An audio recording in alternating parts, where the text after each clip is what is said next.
Bienvenidos a este canal. Hoy exploraremos uno de los exorcismos más impactantes de la Biblia y las lecciones ocultas que dejó para nosotros.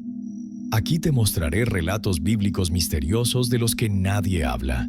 ¿Qué hacía a este espíritu diferente? ¿Por qué solo Jesús pudo liberarlo? En una aldea al pie del monte donde Jesús se había transfigurado, un hombre desesperado buscaba ayuda para su hijo. El muchacho estaba poseído por un espíritu mudo y maligno que lo atormentaba sin piedad. Cada vez que el demonio se apoderaba de él, lo arrojaba al suelo haciéndolo espumar, rechinar los dientes y quedarse rígido. El pobre niño se había lanzado incluso al fuego y al agua, poniendo su vida en peligro. El padre, con lágrimas en los ojos, había oído hablar de los discípulos de Jesús y corrió hacia ellos, suplicando que expulsaran al demonio. Pero por más que lo intentaron, los discípulos no pudieron liberar al joven. La frustración y la desesperación crecían entre la multitud que observaba, incluyendo a algunos escribas que discutían acaloradamente con los seguidores de Jesús. En ese momento, Jesús bajaba del monte junto a Pedro, Santiago y Juan. Al ver la conmoción, preguntó: ¿Qué están discutiendo? El padre del niño, al reconocerlo, corrió hacia él y cayó de rodillas. «Maestro, te suplico que ayudes a mi hijo. Tiene un espíritu que lo atormenta. Se lo pedí a tus discípulos, pero no pudieron expulsarlo». Jesús, con una mirada penetrante, exclamó: «Oh generación incrédula, ¿hasta cuándo tendré que estar con ustedes? ¿Hasta cuándo tendré que soportarlos? Tráiganme al muchacho». Trajeron al niño, y en cuanto el espíritu maligno vio a Jesús, sacudió violentamente al muchacho, dejándolo tirado en el suelo, convulsionando y echando espuma por la boca. «¿Desde cuándo le sucede esto?», preguntó Jesús. «Desde pequeño», respondió el padre. «Muchas veces lo ha echado al fuego o al agua para matarlo, pero si puedes hacer algo, ten compasión de nosotros y ayúdanos».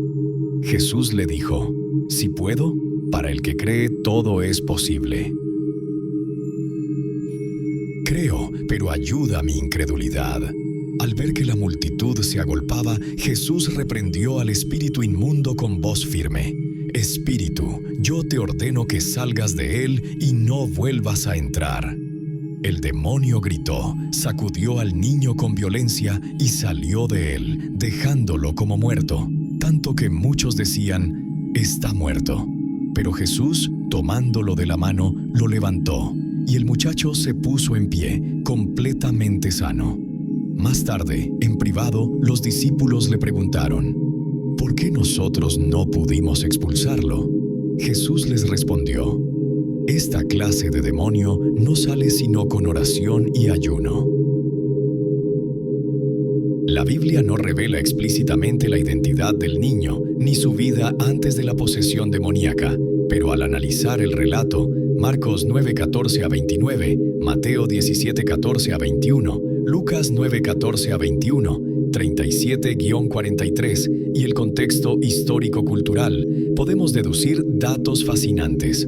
Aunque el texto no lo nombra, la tradición cristiana antigua, como los escritos apócrifos, sugiere que podría ser Simón, hijo de un hombre llamado Aristón o Abdón. Su padre era un judío piadoso, porque buscó ayuda en los discípulos de Jesús y no en magos paganos. Vivían probablemente en Capernaum o Betsaida, ciudades donde Jesús realizaba milagros.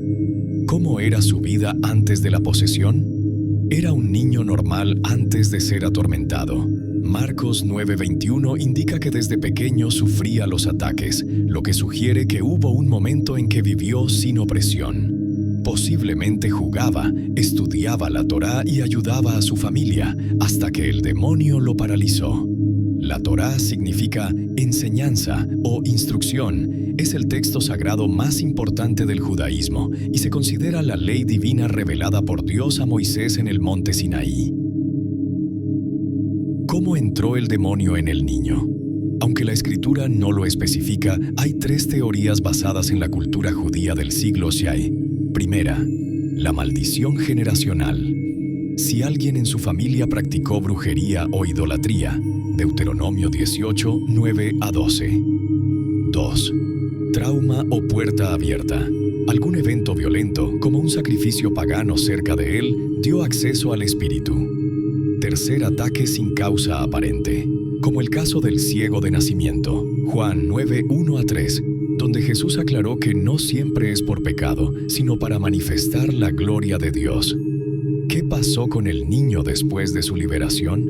Se convirtió en un testimonio viviente. Imagina el impacto en su pueblo al verlo sano después de años de sufrimiento. Si era de Capernaum, pudo haber estado entre los niños que Jesús bendijo, Marcos 10:13 a 16.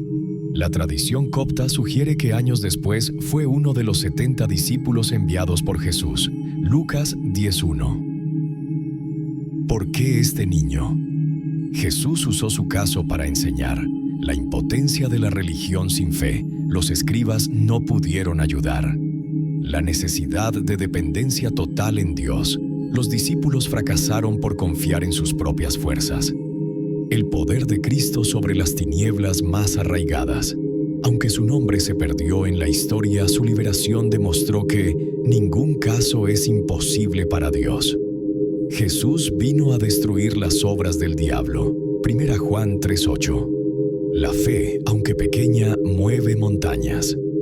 Mateo 17:20. ¿Sabías que este milagro casi no se incluyó en la Biblia? Algunos manuscritos antiguos omitían Marcos 9:29. Este género solo sale con oración y ayuno. Los teólogos creen que copistas lo quitaron porque les resultaba muy exigente. Fue el único exorcismo donde Jesús regañó al Padre. Jesús le dice, si puedes, todo es posible para el que cree. Marcos 9:23. Es la única vez que Jesús cuestiona la fe de alguien antes de un milagro. Usualmente solo elogia la fe. El demonio habló por el niño, pero no quería hablar. Aunque se lo llama espíritu mudo, en Lucas 9:39 vemos que el demonio sí gritaba. La mudez era selectiva, solo para bendecir a Dios, pero no para expresar dolor o blasfemias. Los discípulos habían expulsado demonios antes, pero este los avergonzó. En Marcos 6:13, los discípulos liberan a muchos, pero aquí fracasaron estrepitosamente. La razón, este demonio conocía sus nombres y debilidades, como en Hechos 19:15. El niño quedó como muerto para hacer quedar mal a Jesús. Cuando el demonio salió, dejó al niño inmóvil y pálido. Marcos 9:26. Era una trampa. Si Jesús lo dejaba así, la multitud diría, lo mató. Pero al levantarlo mostró poder sobre la muerte. Jesús usó un método de exorcismo único aquí. En otros casos, como Marcos 5, solo ordenaba al demonio que saliera. Aquí añadió, no entres más en él. Marcos 9:25, mostrando que algunos espíritus intentan regresar. Lucas 11:24-26. El padre gritó en arameo, no en hebreo. Su frase, creo, ayuda a mi incredulidad, Marcos 9:24, usa términos arameos coloquiales. Esto sugiere que era un hombre común, no un erudito religioso. ¿Cómo llegó hasta Jesús? El padre, al ver el fracaso de los discípulos y la burla de los escribas, Marcos 9:14-18, estaba al borde de la desesperación. Probablemente había probado métodos humanos, médicos, rituales, antes de buscar a Jesús. Su último recurso llegó con fe débil, pero suficiente para clamar, «Ayúdame si puedes». Marcos 9:22. Los escribas estaban tomando notas para acusar a Jesús. Su presencia, Marcos 9:14, no era casual. Querían atrapar a Jesús usando magia. Según la ley judía, eso merecía muerte. Pero al ver el milagro tuvieron que callarse. Este niño podría ser uno de los primeros cristianos. Tradiciones orientales dicen que años después este niño, ya adulto, fue testigo de Jesús en Pentecostés. Hechos 2. Sería irónico. el que no podía hablar terminó predicando sobre su liberación. El niño podría haber sido primo de Jesús. Según tradiciones judías no canónicas, este niño era hijo de un hermano de José, la familia extendida de Jesús. Esto explicaría por qué el padre acudió directamente a los discípulos. Tenía un vínculo familiar con el grupo de Jesús. Detalle profético.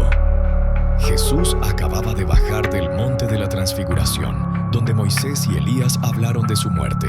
Lucas 9:31. Espiritualmente, Jesús venía de un encuentro glorioso y llegó a un caos demoníaco. Dios lo guió divinamente.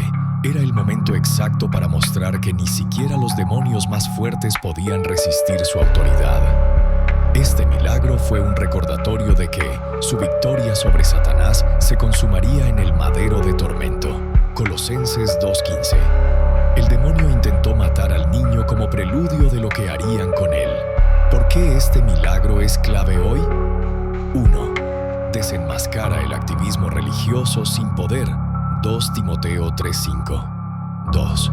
Enseña que algunas batallas requieren preparación espiritual. Tercera.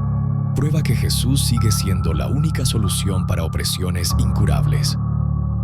Esta historia comenzó en el mundo espiritual.